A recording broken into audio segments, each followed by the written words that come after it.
Okay, it's doing the same thing it was doing, where it's counting down and it says it's live, but I'm sitting here and it's not live. 21, 22 seconds now. Then it says live. Is there that much of a delay? It's weird. Really weird. Um, hmm.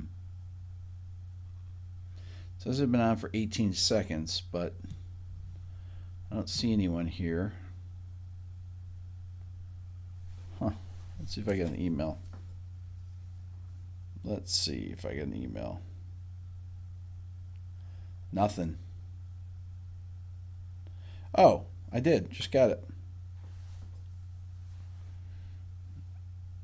That picture that you saw. What's up, everyone? Picture in the thumbnail is the music building called Ford Hall at Ithaca, where I used to teach. That was the. What's up, Alan? That was the building. Doesn't look like that anymore. That's what it looked like in 1987. Um, but I took that picture. Maybe no, maybe probably wasn't 87 when I took that picture. No, it was. It was. It was back in the 80s. Um, used to be in that building. That side of it, from where the picture's taken, was the dean's office. Art, his name was. Great guy. I think he was a trombone professor before, and then he became dean of the music school. Art Ostrander. Really great guy. Um,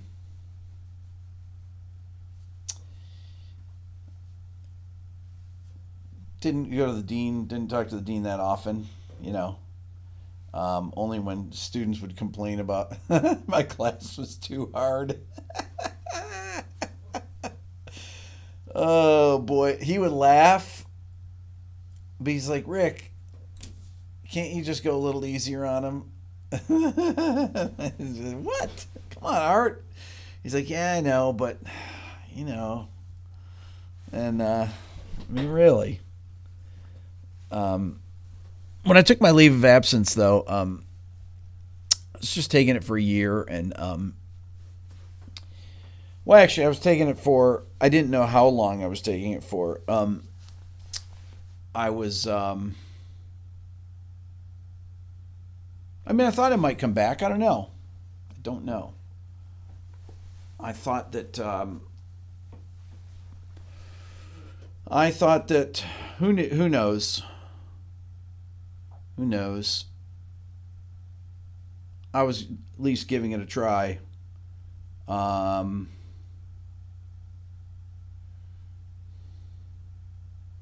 giving it a try. Does my left shoulder get tired holding the guitar the new way? Um, hmm. No, it doesn't. Well, it depends. I don't. Depends on how long I play like that.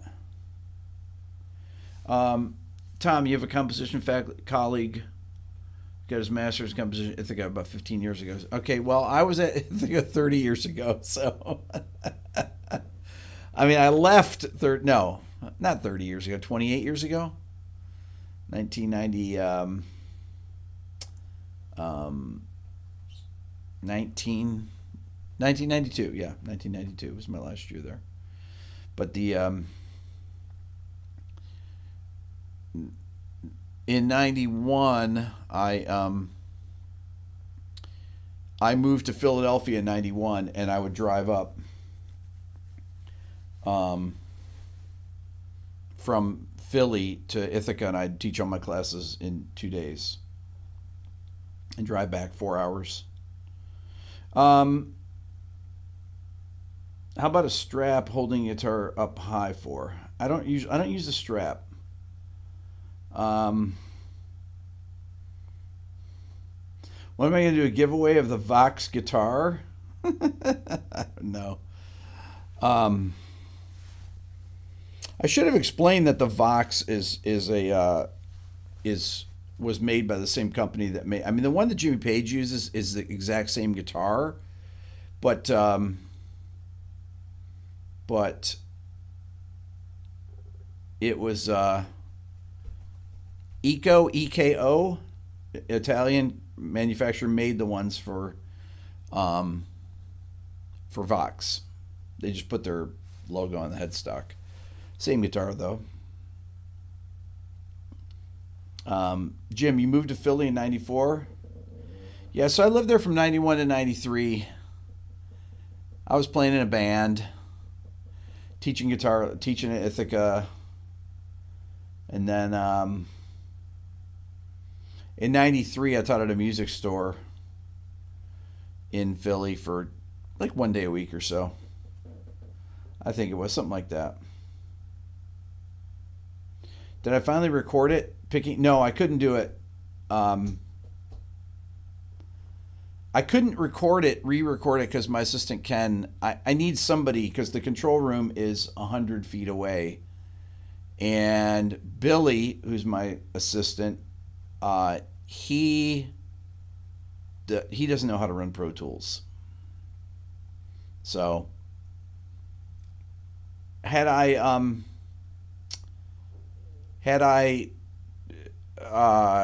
recorded it in the control room, it would have been way too dry, right? Because there's no ambience in that room. And the room that Jimmy recorded in was a nice big room, which definitely would have had some ambience. So that's that's why I recorded it there. So the only way you could do it, and I had to be fed. Ken had to feed me the guitar, Jimmy Page's guitar sound, so I had something to play to, because that's the only way. So we set up we took the count off. I actually went jet jet jet or jet jet. Let's see, yeah. I just did a chord out, jet jet jet jet, like that, and that counted into Jimmy's part, and I just played right along with it. What is episode 2 of the Music Detective coming out? Well, see, now I told you guys about this, and I asked you if this would be a good topic to talk about, right? And everybody on here said it would, and the video ended up doing incredibly well, and way better than I thought it would. But I thought, well, everybody on the second channel, they're gonna like it. They're gonna say they like it because they like weirder stuff. So I didn't think it was really, I didn't think it would do as well as it's done. So I just had to figure out what to do next. We know things. The things I would play, a couple of the things. One of the things I want to do. So there's a few things I want to do, and a lot of them they're from the comment section. A lot of people said. Alex Van Halen's snare. I was on my other on the main channel today. I was talking about this. I saw Stuart Copeland's snare song. What's up, Renzo?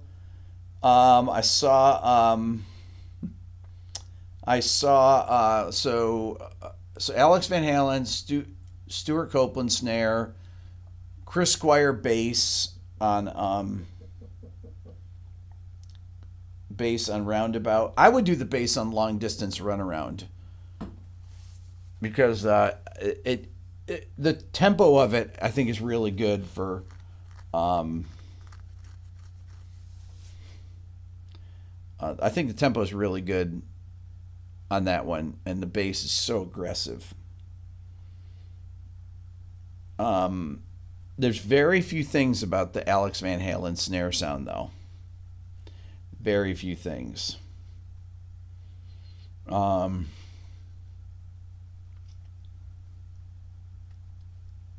Alan, you've had a bunch of non-musicians say how much they love your stuff. Wow. That's awesome. Alan, everyone, is I always tell people Alan's the best guitar player I ever worked with. Alan's amazing. Incredible guitar player. Never makes a mistake. Yeah, so long distance runaround. I have that bass. I have the I got the tracks to that, so I can play the thing and I can A B the two. But part of the thing about about part of the thing about getting the same sound is being able to play like the person, right? Chris Squire has a very unique bass style, playing with a pick. Um, so you have to mimic it, play it in the same way. He played a Rickenbacker 4001 bass. I have Rickenbacker 4003. He would put new Rotosound strings on every night. I'm pretty sure that he played through a Marshall 412 cab with a Marshall like super bass or something like that. Something like that. That's what his sound. I think what his sound was back then. At least a little bit later on, it was. I have to do some research on it, honestly. I should have asked John Anderson when I interviewed him. I guess I can just email John and see if he knows, or get Steve Howe's email and see if he knows. I'm not sure who would know. Um,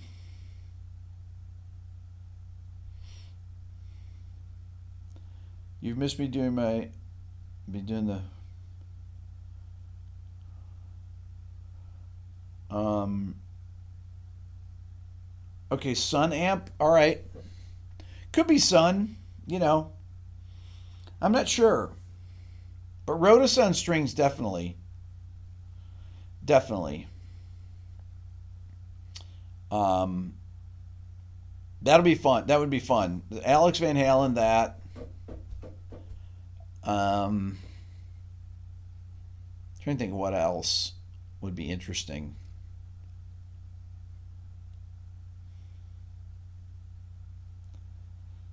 There's a YouTube on Chris's rig. Okay. The thing with an acoustic instrument is that to get it the same, you got to pretty much have the same guitar. So Steve Howe plays the end of that riff on Long Distance Runaround differently nowadays. Interesting. Interesting. Um, huh. Well, it's key. It's electric piano and guitar that play it. DJ, what's up? Green Arrow. Emulate the Shags. There you go. Also Van Halen bass drum. Okay. EVH Brown sound. Yes. Yes, the Brown sound. So he had a 67 or 68 Plexi with a laydown transformer. Used 157. He had a Variac. He also had an attenuator that was in that bomb thing, and then he had a Univox reverb, I think it was. He had a bunch of stuff. I'd have to get the stuff though to do that. Tom Scholz guitar sound. I thought about that. Yeah, because he created that stuff before he created the Rockman. Um,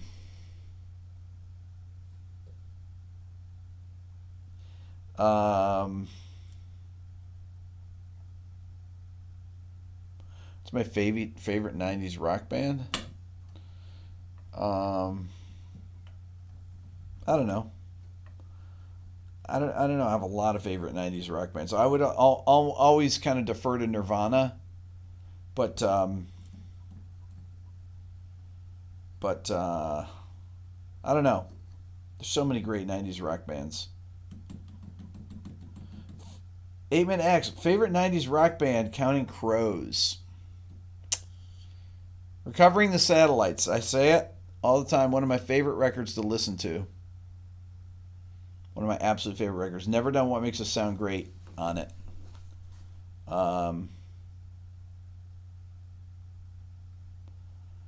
Eddie got a UK Marshall. Okay. Does Tool count? Of course Tool counts. There's just so many. There's so many great. There are so many great bands in the 90s. It's really hard to say.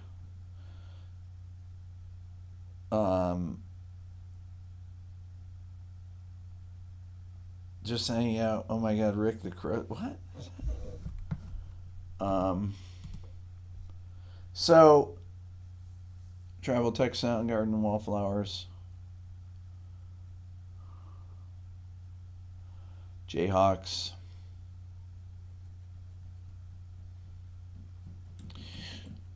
So,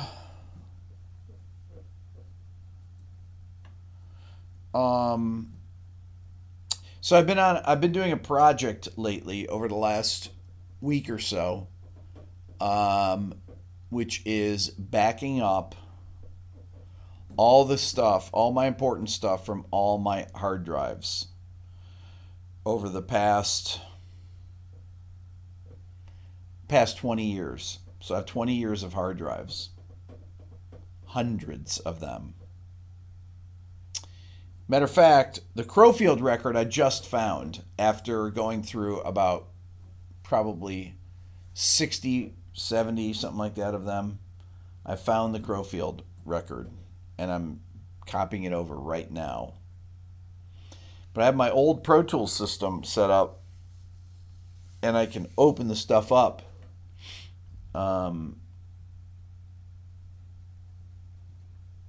It's not on the cloud yet. Renzo, wish Universal Records would do that before the fire. I know. So yeah, so I'm copying to a hard drive. Then I'll make a backup of that. It's a lot of work. It is a lot of work. But the drives are so big now that you know, some of these are 60 gig hard drives. That's it. 60 gigabytes. Some of the ones from the year 2000, 2001.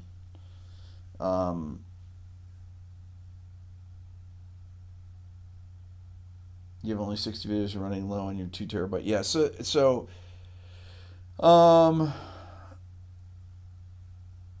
yeah, so I'm gonna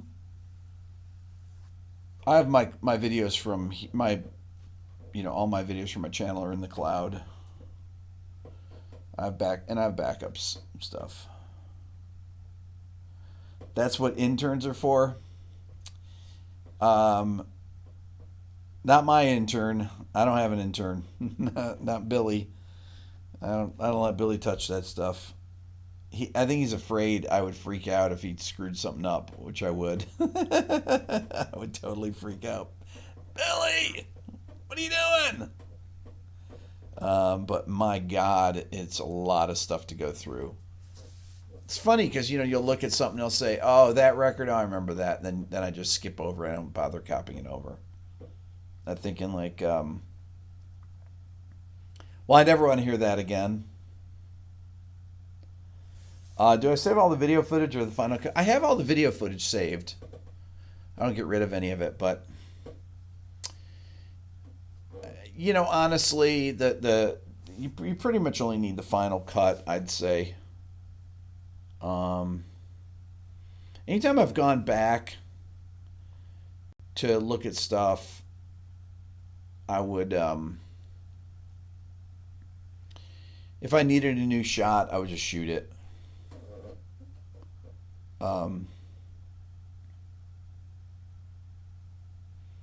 Vince Neil outtakes need to be heard. So, there's a funny story. I probably shouldn't tell it, but I'm going to tell it anyways. I won't say who it was. So, I worked with a guy I don't know how I can tell it without. Okay, so this guy that I know, British guy, I worked with years ago, got his first job interning. If I tell the story, then you're gonna know the thing. It's not a known story, so I don't think I can tell it. Mm.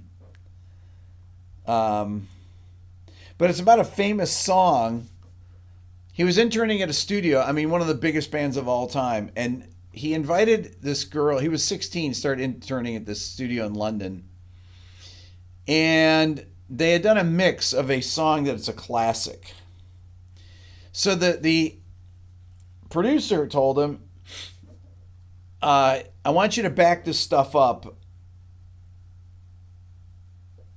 Um, and there were two tape decks. So he was going to back up the mix that they spent all day making. There were two tape decks, different rooms. Um, so you'd start one in record, then you walk down the hall to the other room, and then you start the other one.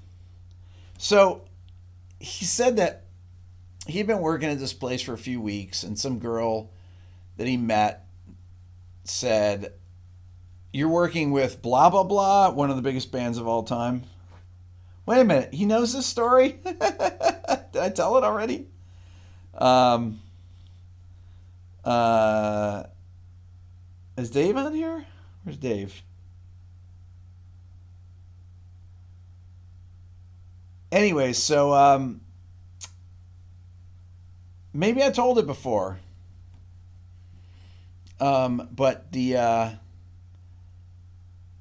was talking to this girl that he invited to the studio, and then he realized that he wasn't hearing this track anymore, and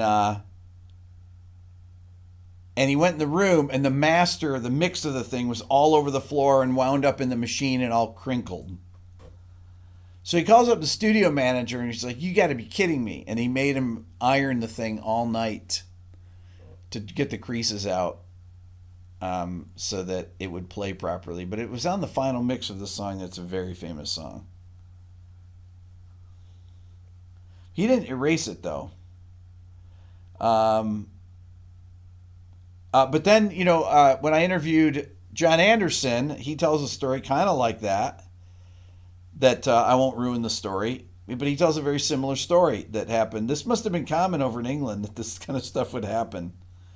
Uh, that they had I think it was on Close to the Edge, one of the sections they'd spent all day working on, and they had like 20, I forget what he said, 29, 27 takes.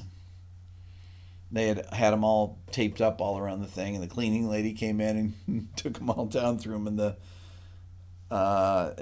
trash bin. Yeah. So yeah, so that kind of stuff. I mean, stuff like that happens all the time in the studio. That's not an uncommon thing. What's up, Dave? What's happening, man? Dave, you're right on that Vox guitar. Although it was an Eco, but they made it. The Italian company made them for Vox, so same guitar. Felipe, thank you very much. But man, the other thing, Dave, is that so I had I played a little closer to the bridge on the Ramble On, it would have been identical. It was still so close. But I accidentally broke a string. I think I don't remember when, maybe when you guys were over or something, and Billy changed the strings and they were new strings. That was the other thing, is that the strings didn't quite sound right. I wonder if they used flat wounds back then, back in the '60s on acoustics. I know the Beatles did. Um, you guys don't know this, but Dave, did we ever talk about you working with Smashing Pumpkins? So Dave worked on the Siamese Dream record. Um, which was done here in Atlanta at the studio Triclops years ago. And any of you that know about the Siamese Dream record, I'm not going to say anything about it, but you know the kind of turmoil that the Pumpkins were going through at the time. Butch Vig produced that record. A lot of drama related to that, and Dave was there for the whole thing. Um, so, and then Dave worked on the Live Through This, I guess, Dave, right? That was the record they did after that, the whole record. Did Butch produce that too? I'm trying to think if Butch produced Live Through This, the Courtney Love record, the whole record. And Kurt came and played. Came to the studio, hung out. Um, yeah, but Dave was there for Siamese Dream. He's got a lot of great stories. I don't know if he wants to ever tell them. I don't tell other people's stories. Doll Parts, great song. Dave, were you there for Doll Parts? Of course, right? All those things. You know, people used to think that, oh, Kurt Cobain wrote all the songs in that record. Dave or Rick have any issues going from 10s to 8s on a new PRS? Not if Dave set it up.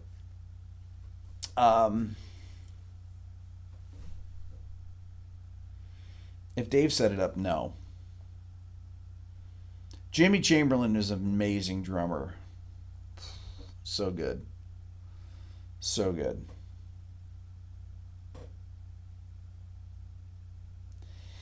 I've never been there in Chicago, John. I've never been to any studios in Chicago. Last time I was in Chicago was I can picture Chicago now. When would that have been? Probably with my band Billionaire. Think. Yeah, probably. It's been a long time. What's up, Monty? Tell us about Corgan's guitar playing. Well, that's Dave's thing. He can tell you about it. When Dave is on next, we'll talk. We'll talk about that. But Billy's a great guitar player, really great. Can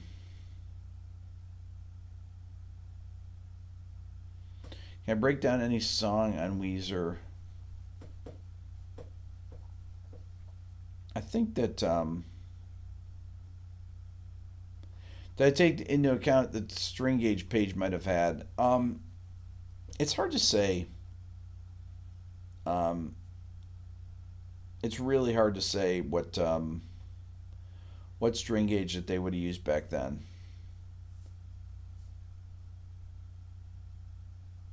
Hole, COC, and tons of others.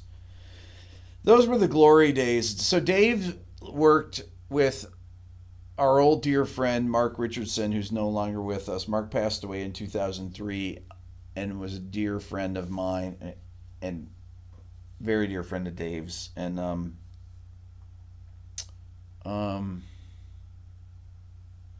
Mark was one of the greatest people I knew.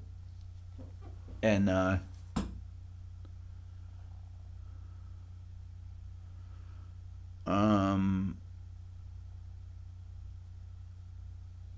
yeah, so that was losing Mark was really tough. Really tough. I learned a lot of stuff from Mark. Mm. He got sick in 2001. He had colon cancer and died 2 years later, but it was terrible 2 years. Mm, man. Anyways, yeah. You know, you get these friends that don't make it. My friend Roger Pugliati. Roger's a guy that saved me because I didn't have a place to live in 1993 or 394, 94. when I moved to New York City. Roger was best friends growing up with one of my um, buddies, Rick Harth at Ithaca. Roger grew up in Syracuse, and I knew him for a while, for years. And I'd driven into New York City. I didn't have any place to stay, and I got on a payphone. I called my buddy Rick. He said, "Call Roger. I bet you can stay at his place." So I called Roger. He's like, "Yeah, no problem.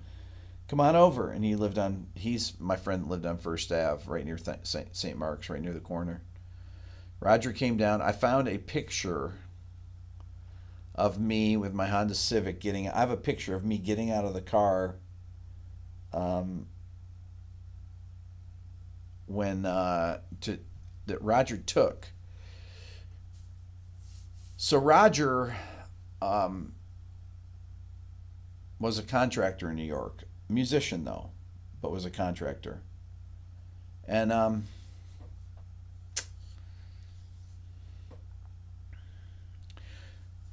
used to talk to him all the time. The greatest guy. Oh man. So he said, called me one night, 2011. So what's up, Raj? Says, Rick, I have cancer. Very similar to my conversation with Mark and I's friend Mark. Dave and I's friend Mark. I said, what do you mean? And he said, well, I've been feeling really bad lately. I've had a pain in my back. I'd done a job. I mean, he did really high end stuff, iron work, tile work, all this kind of stuff in New York City. He was a musician though, but he did that to make a living. And he said, I worked this tile job, and then my back was killing me. It's been killing me for the last few months. And then all of a sudden I started to get this thing bulging out in my neck. And I went, and they said it's a tumor. And I have 3 tumors in my back. And Raj only lived 3 months after that. He was 51 when he died.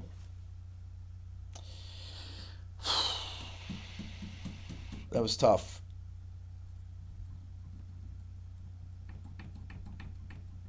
It was the same year Johnny Diamond died. Roger died earlier in the year. Roger died. Roger died 3 months before Johnny. And then my buddy Mike Lee in 2014.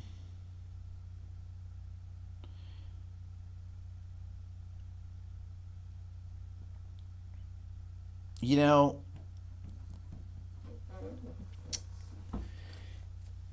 growing up, people died all the time when I was a kid. It was not unusual. Being from the second youngest in a family where my dad was 43 when I was born, so my mom in 69, her brother died of pancreatic cancer. He was 37. My Uncle Al played in Woody Herman's band. And then he died in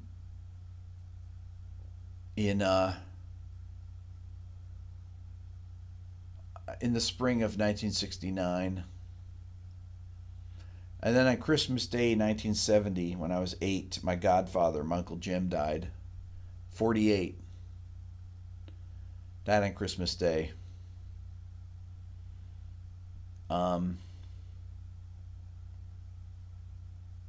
Then the next year, my dad's sister, so my mom's brother, my dad's brother, and my dad's sister, 41, died of a cerebral hemorrhage, 41, in 1971. So 69, 70, 71.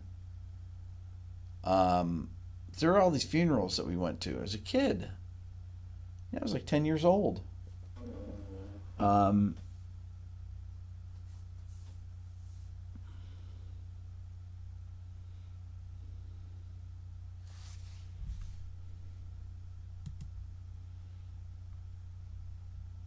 Rising Habit. Rick, I'm dying of cancer. Play for me. You mean pray for you. Don't lie. Nothing to lose. Let's see. If you want to pass on to my son. So, very sorry to hear that.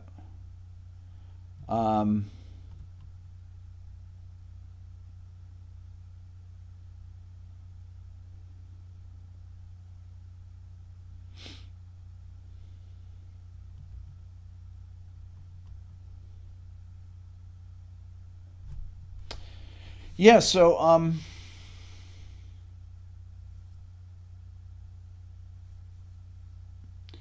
anyways,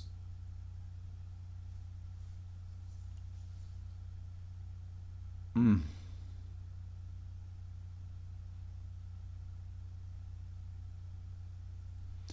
yeah, it's um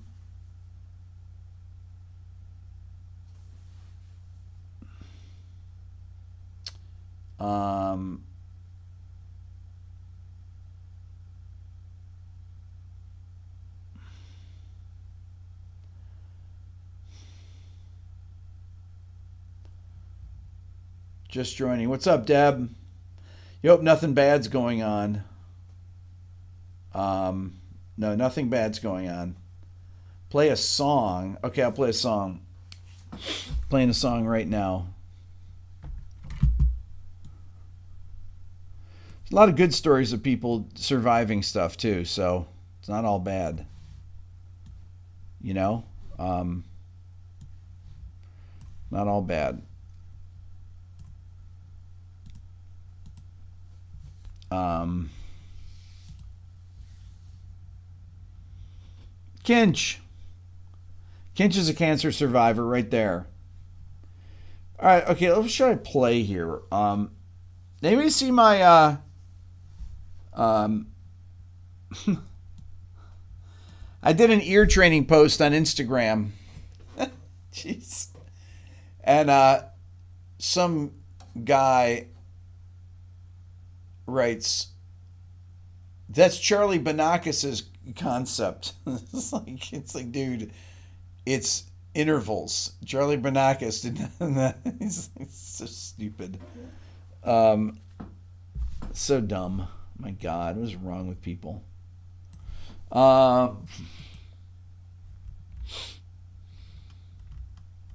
Okay.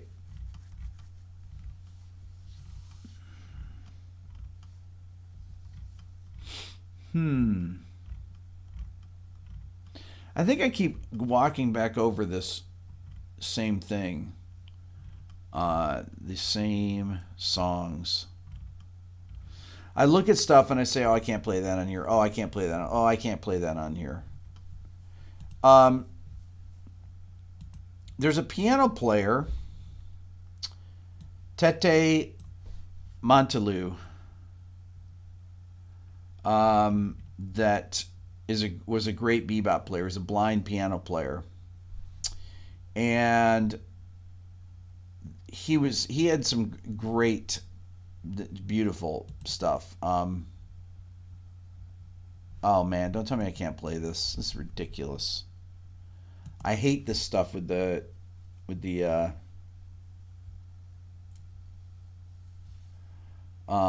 copy protect stuff. I wonder if it's on this if it's on Spotify. Let me see here.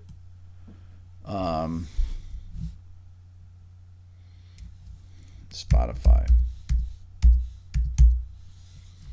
Here we go. I'm not sure that this is actually hooked up again.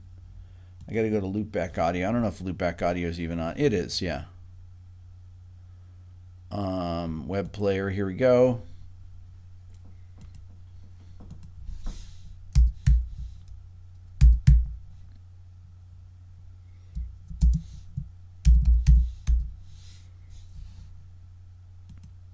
They're not going to have this. This is ridiculous.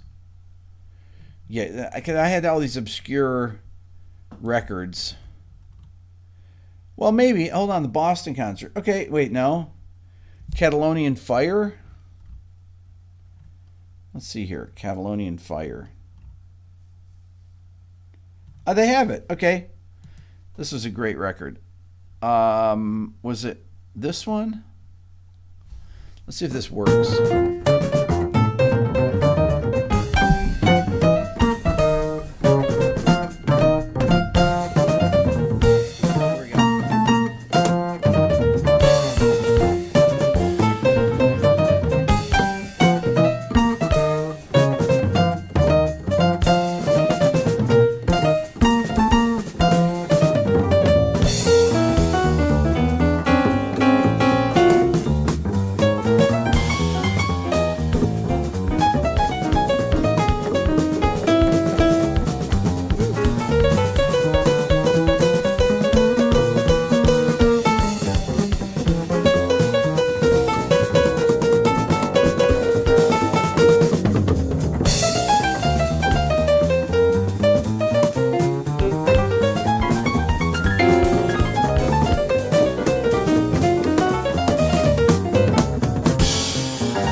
Okay, so you can tell those are close mic drums, right?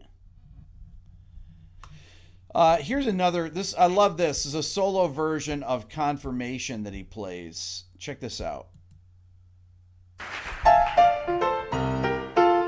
That's good.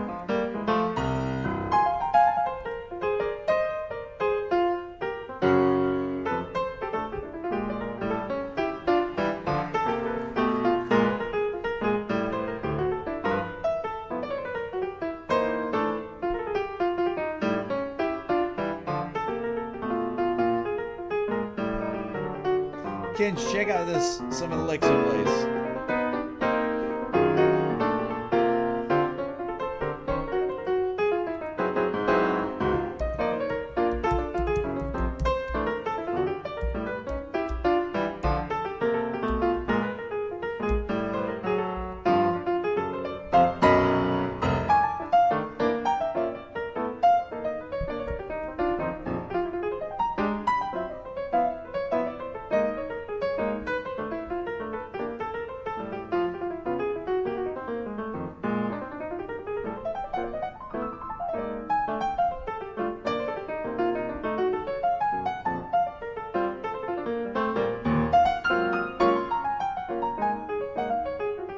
Check this out.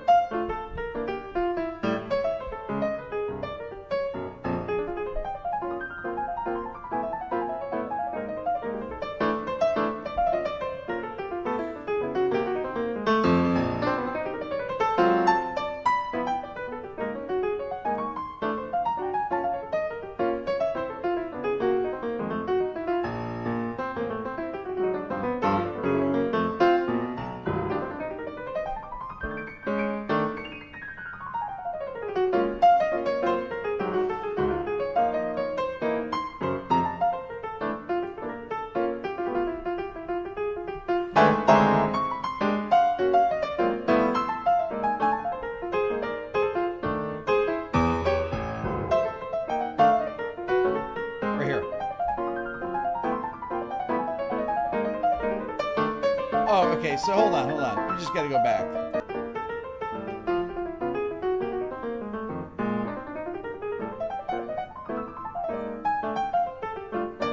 Hold on.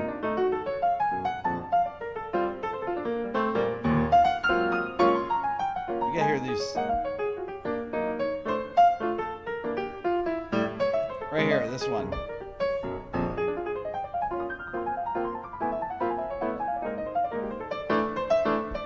Oh!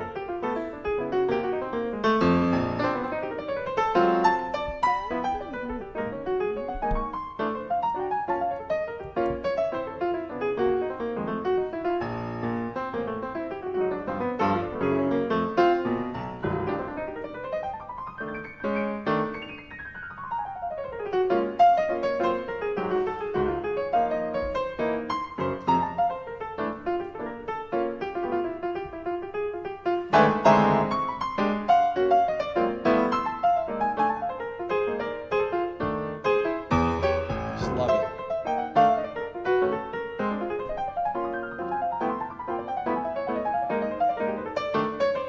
Oh!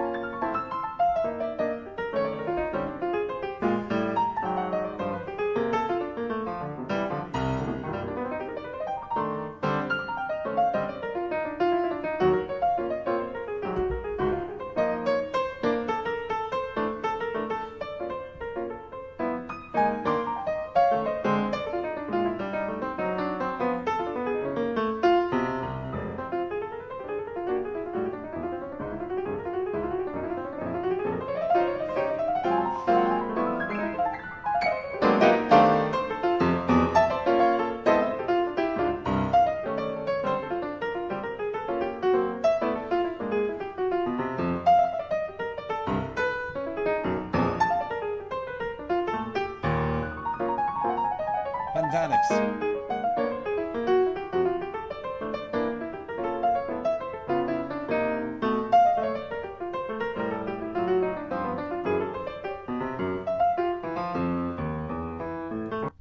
Okay, so that's Tete. It's Montoliu.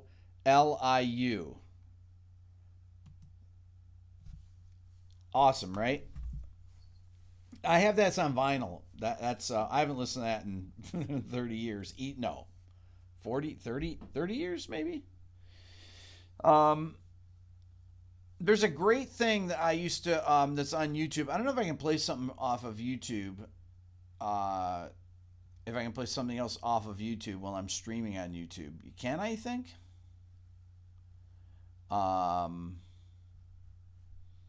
There's a really great maybe I can. Let's see here.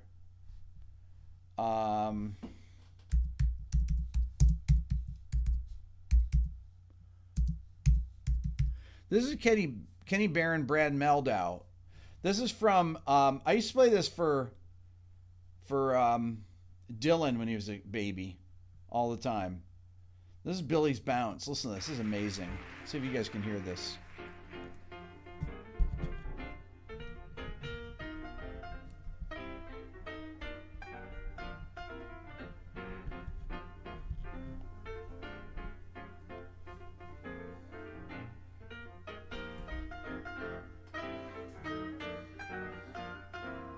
This is playing off YouTube. You can hear it, right?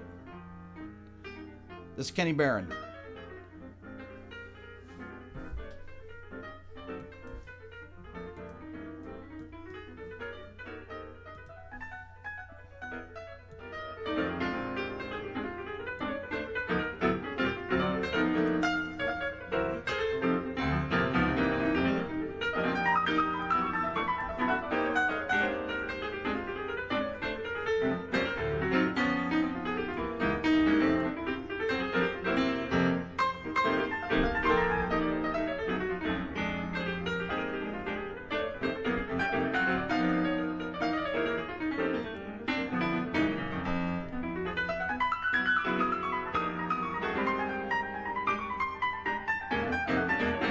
Okay, how many of you know that has seen the video where I taught that lick in the video?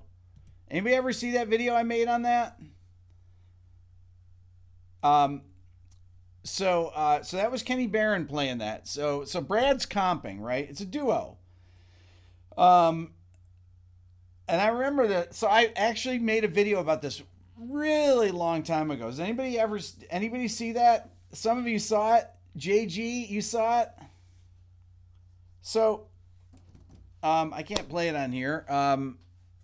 Uh, I was I can't remember the name of the video. It was I did that, a Brecker line, and an Iden line. I can't remember what it was called, but I remember when I would play that for Dylan when he was a little kid, and I remember I said, "Dylan, what is that?" And he goes, "Oh, it's just E add 9 over F." So he plays Kenny Barron is arpeggiating an E add 9 chord over an F. So it's an F blues, but he is superimposing. He gets to this point and he plays F in the bass and then goes up starting in B. So it's B, E, F sharp, G sharp, then repeating up the octave. Here, let me play it again so you can hear it. Listen.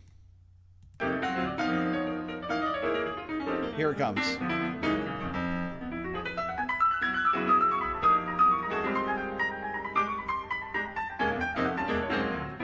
Oh, come on. Again, listen.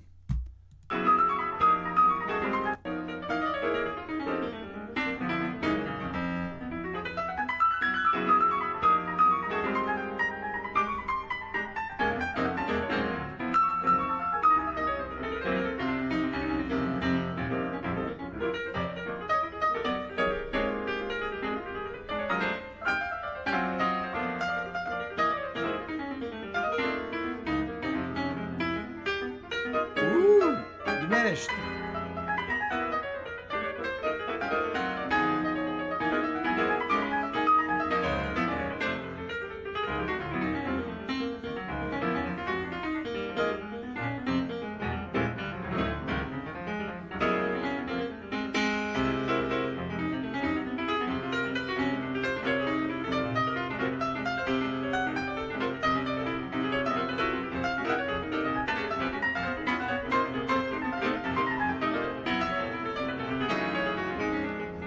This is Billy's Bounce. It's just an F blues. Here's Brad Meldau now. Brad's really good on this too.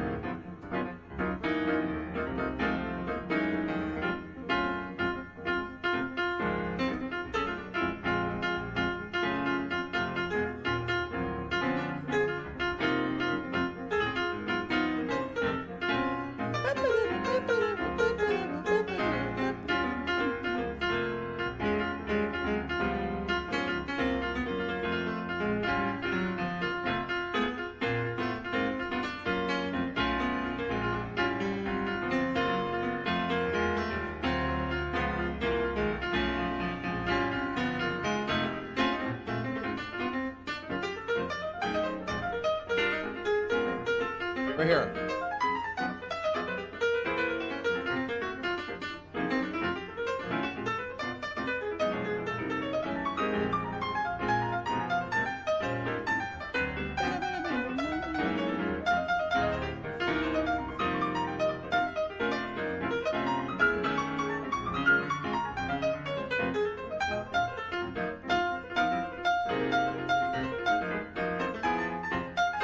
Great.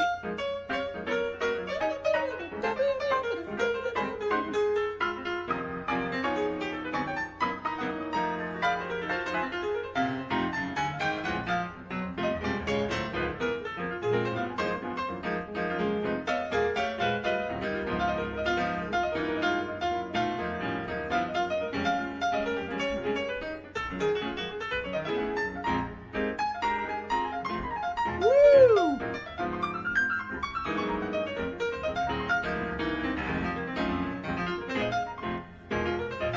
Okay, so that's Brad and oh boy, that's Billy's Bounce. That's Kenny Barron and Brad Meldau from 1999 from a live concert. Um, that's pretty cool. Um, That is very cool. So that was a video. So let me play you some of the things that I would play that I used to listen to with the kids. Um, what's another thing? Oh, oh man, I wish you could see this, but this is. I'm gonna play this. This is so smoking. Okay, I gotta send it to my computer. This is actually not on YouTube either. It used to be on YouTube. I recorded this off YouTube. Um, probably. Um, this is some of the most smoking guitar playing ever. Some of the best chord work. Um, oh, this is so good. Hold on. This is George Benson. I'm gonna play you some George Benson. But this is not on YouTube anymore. Let me see here. I sent it to who did I send it to? Let's see here. Hold on. I'll find it here. Okay, yeah, okay. Here it is. Hold on, hold on. Yeah. Okay, so this is George Benson. This is just so smoking. It's so good. All right, listen to this. Are you guys still there? Have I lost you? Hold on. Here you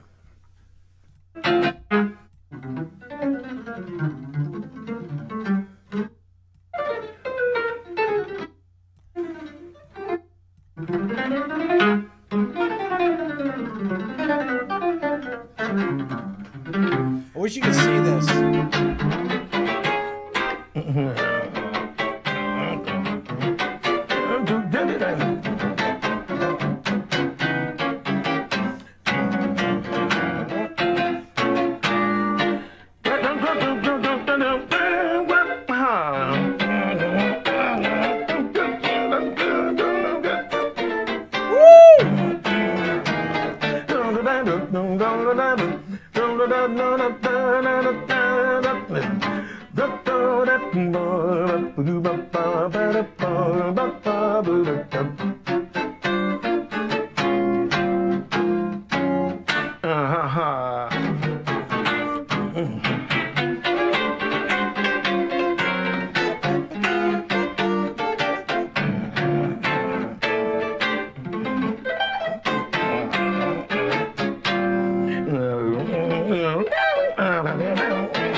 It's great.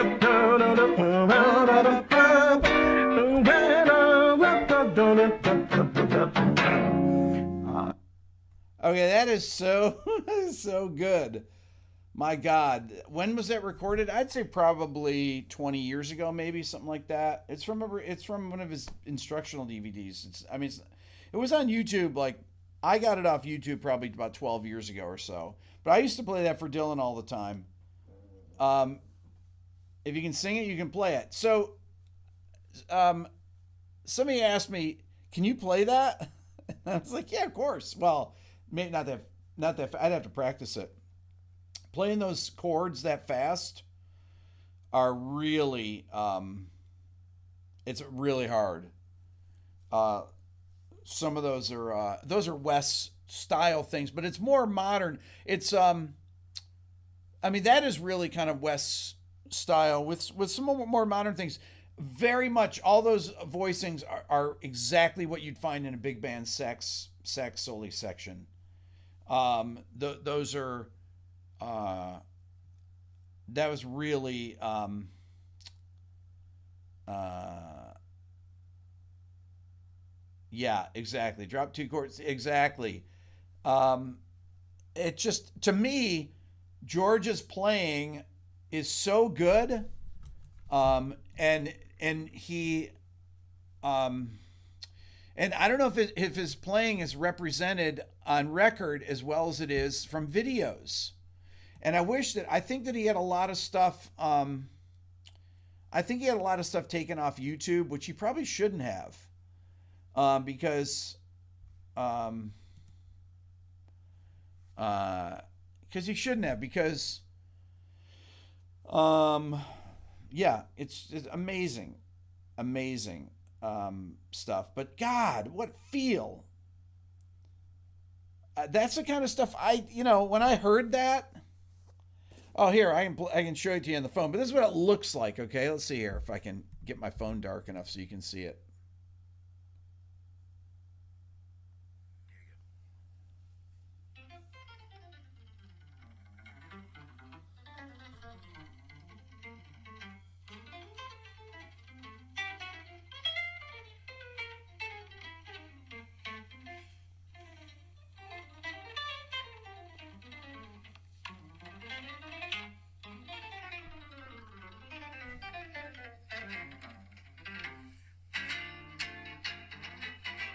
Those kind of chords there, because they move so quickly.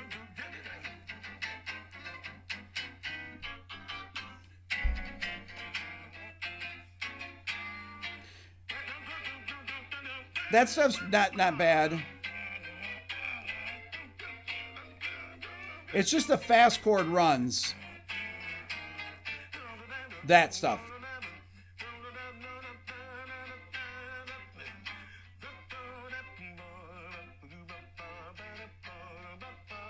So those chord, when he does those really, really fast chord runs, that stuff is very hard to play. It's hard to stop on the right. Even if they're moving up, even if they're moving up chromatically, so like some of those diminished chords were, right? It's just hard to. It's hard to stop on those. So that's from an instructional video. Yeah. That's from an instructional video. I don't know what instructional video. Kinch, do you know what that's from? Somebody knew that this was from an instructional video. I don't know what video that is though, but I want to buy it. There must be a George Benson instructional video out. Anybody know about this or what?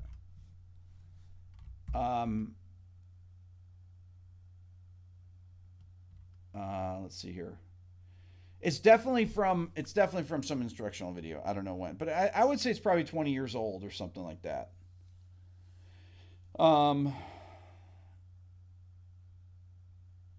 It's like Hot Licks or REH. Yeah, exactly. It's one of those things. It's the one in his house, Kinch. That's right. Yes. Where he's sitting in front of the fireplace. Exactly. Everybody knows this. It's so smoking. Oh my God. George, you can ask Peter. P.S. Peter will know. Oh man, it's so good. I forget George. He's the best. Is it called the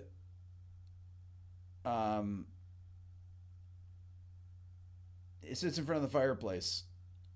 Yes, it's called The Art of Jazz Guitar. Okay. Awesome. We'll buy that. Because it's so good. I'm buying it. I'm buying it tomorrow. What was the Tete recording? So I played two different recordings. One of them was Catalonian Fire. That was the record. And the other one was was like Live in Boston, Volume 2. It was the song.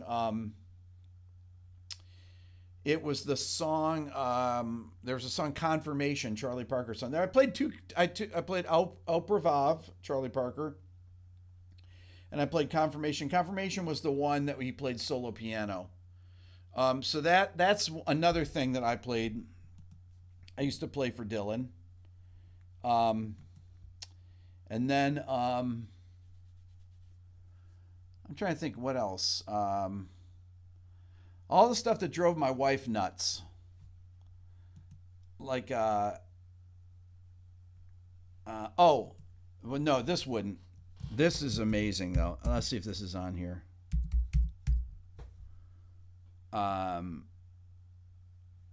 Yeah, Live in '65. Okay, so here's Wes. This really blew my mind. Dylan loved this. This is okay. So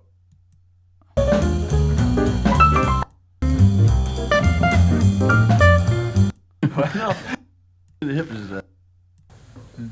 So this is Wes. You can't get, you can't get no more in tune. But this, you can tune it up perfect. Wes is talking about his This guitar one. here. This is Wes Montgomery talking. And a half hour later, something else is happening. So he plays an F blues I here. think I tried some blues.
You know,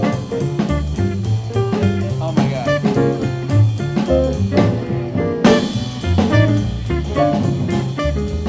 You know, Wes never played a bad note. Renzo just said that.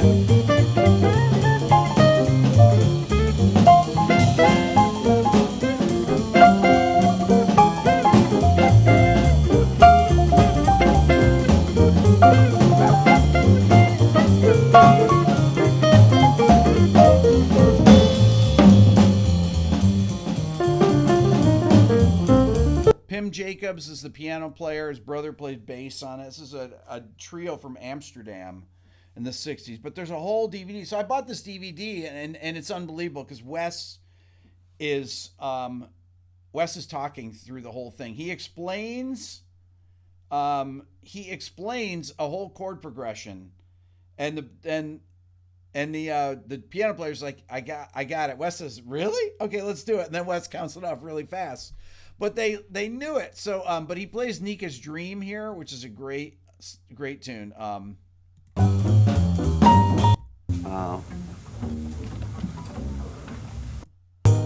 This is Wes talking.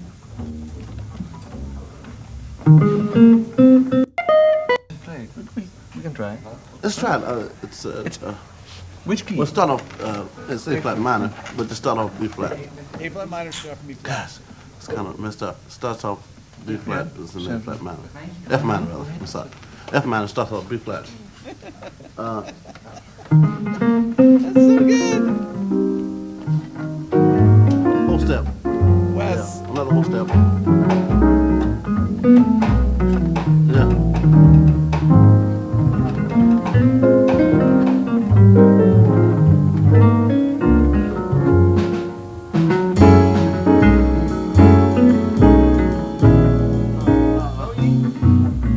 Wait a second, hold on.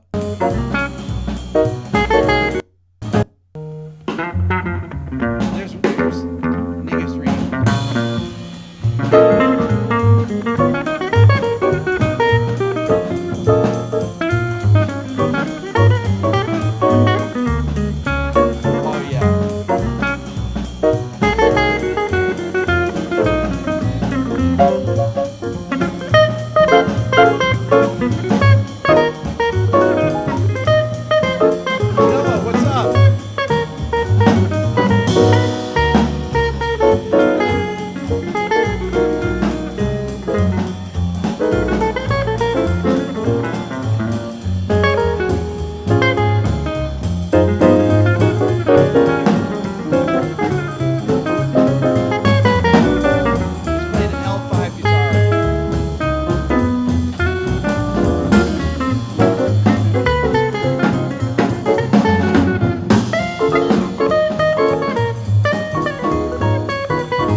Okay, so Wes, I've mentioned this before. There is not any album that I've ever found. Once Wes plays octaves, he never goes back to single notes unless he's combining octaves and single notes. Once he goes full octaves, he never goes back to single notes. And once he goes to chords, he'll play octaves and interspersed chords. But once he goes to full chords, he doesn't really go back. Maybe at the very end, he'll go back to octaves. But he would always do his thing in his solos in stages. And always followed that same thing. Sad. Wes died. I think he was 45 or so. Right, pinnacle of his career. I mean, unbelievable. And something I noticed is that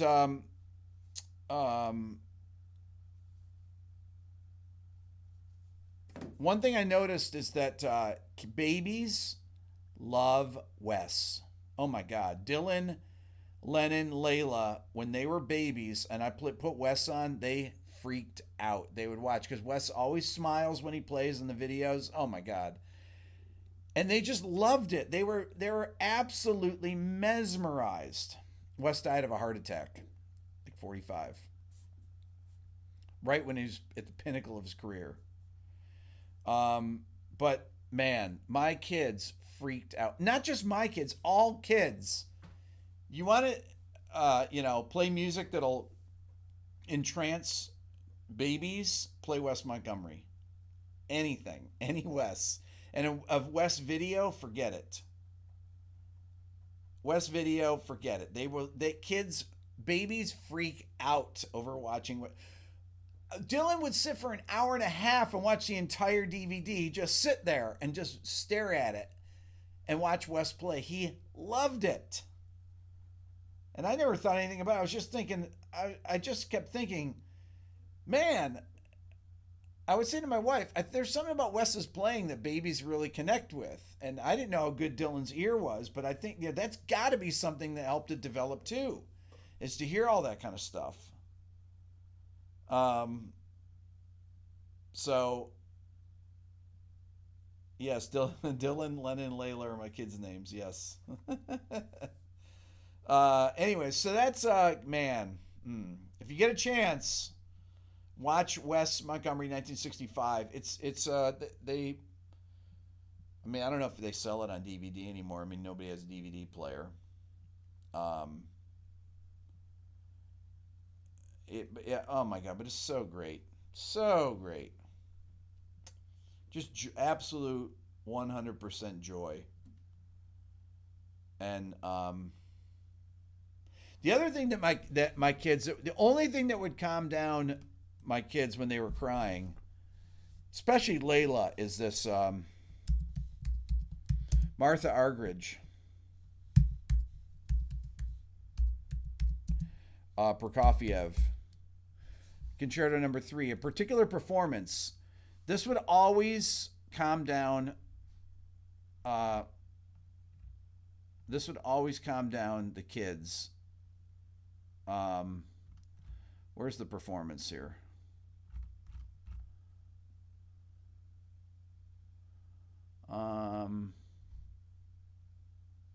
Is this it here? No. Oh, this is from 2018? What? Oh my gosh, is this possible? Martha played it then? Okay, if this is from 2018...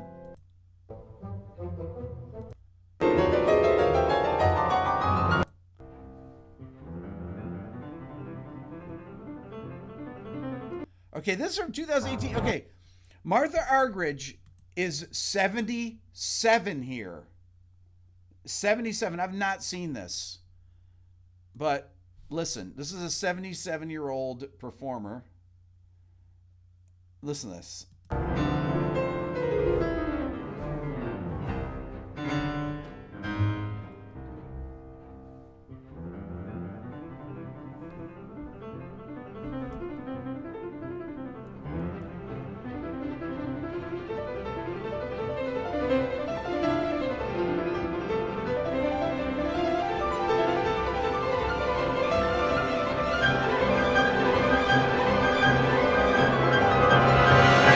Hey, hold on. I gotta get back to the other part when she does the theme this time.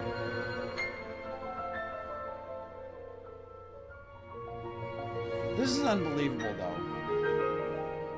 She had cancer in the 90s. Had half of one of her lungs taken out in the 90s.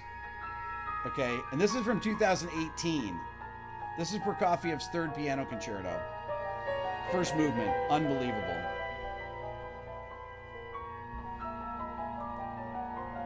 Oh, man. Let me find it here. Oh, yeah, here we go. Love this.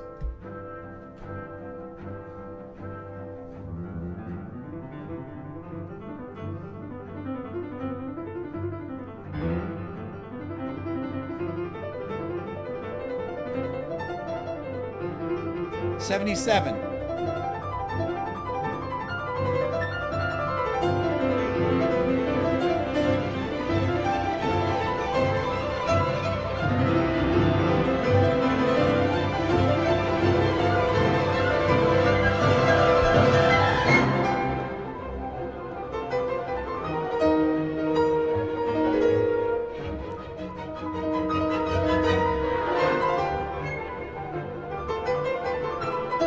This is live.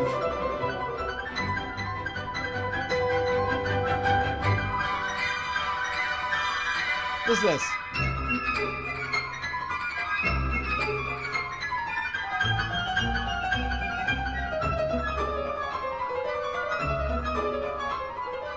She's playing from memory.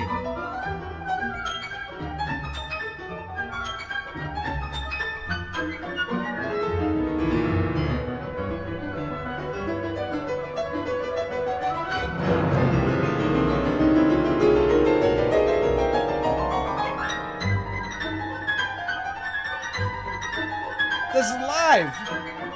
There's video.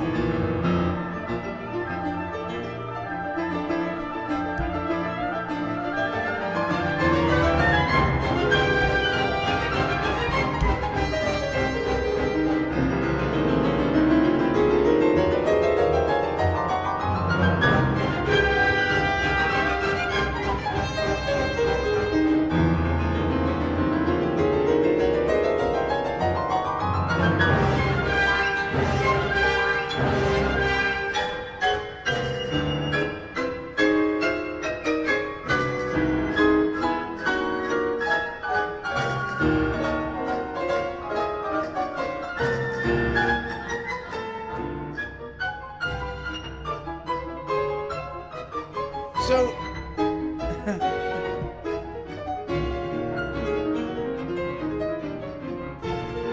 okay, just to put it in perspective, not only is she 77, right?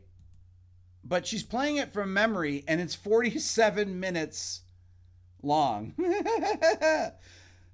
Well, this includes the encore. And she probably plays this, she usually will play this Scarlatti piece, Sonata number 141. Let's see if she does it here.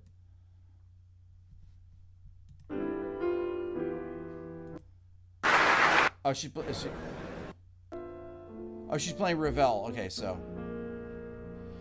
But let's see if she does this octave thing at the end of this. Hold on.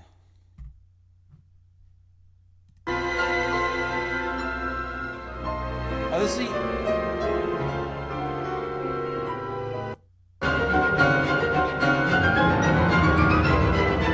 Okay, this is the ending of the Prokofiev. This is 30 minutes long, okay, this piece that she's playing from memory at 77. 30 minutes. Here's the ending. Listen to this, the last movement. 30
okay. There's a great documentary that I have that her daughter made in 2012. It's called Bloody Daughter. Um, and it so she was let's see 2012, so she would have been 71. Okay, and it kind of chronicles her, talks about her. It's a documentary of her, but then it shows her in the at that time, getting ready for a concert, and it's unbelievable. It's unbelievable. It's really cool, and it's access. Like, it shows her waking up and getting up. She's like wakes up in a hotel room, and she's gonna play the Chopin Piano Concerto No. 1, and she's like gets out of bed and she drinks her cappuccino and she smokes in the thing. So she had lung cancer. She still smoked.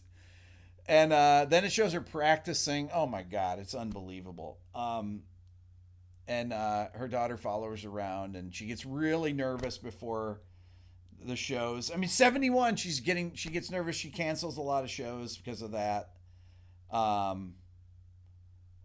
There's she's playing in 1949, 1950. She plays the Beethoven Piano Concerto, first piano concerto, on a record when she was. I think she was 9. It was from 1950, I believe. It says 1949 on there. But but she was a child prodigy. So she grew up in Argentina, and one of her best friends was Daniel Barenboim, who I think his dad was her teacher or something like that.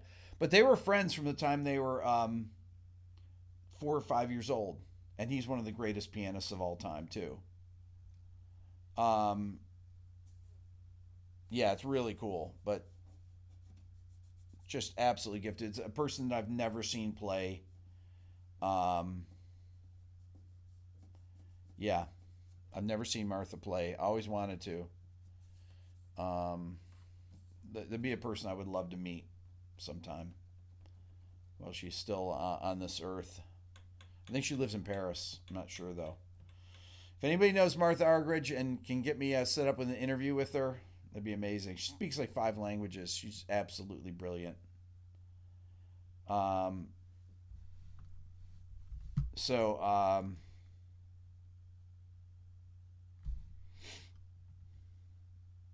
yeah, I would love to interview her. Oh my God. There are so many concertos on YouTube that she plays from memory. Oh my God. She never plays a Beethoven Fourth Piano Concerto. She said she would never do that because Claudio Raul plays it, and I think that's the version. She said it's so good she never wanted to play it. But she plays Prokofiev First Piano Concerto, Third Piano Concerto, Rachmaninoff Third Piano Concerto, Chopin, Beethoven's First, Beethoven's Third. Oh my God, there's list.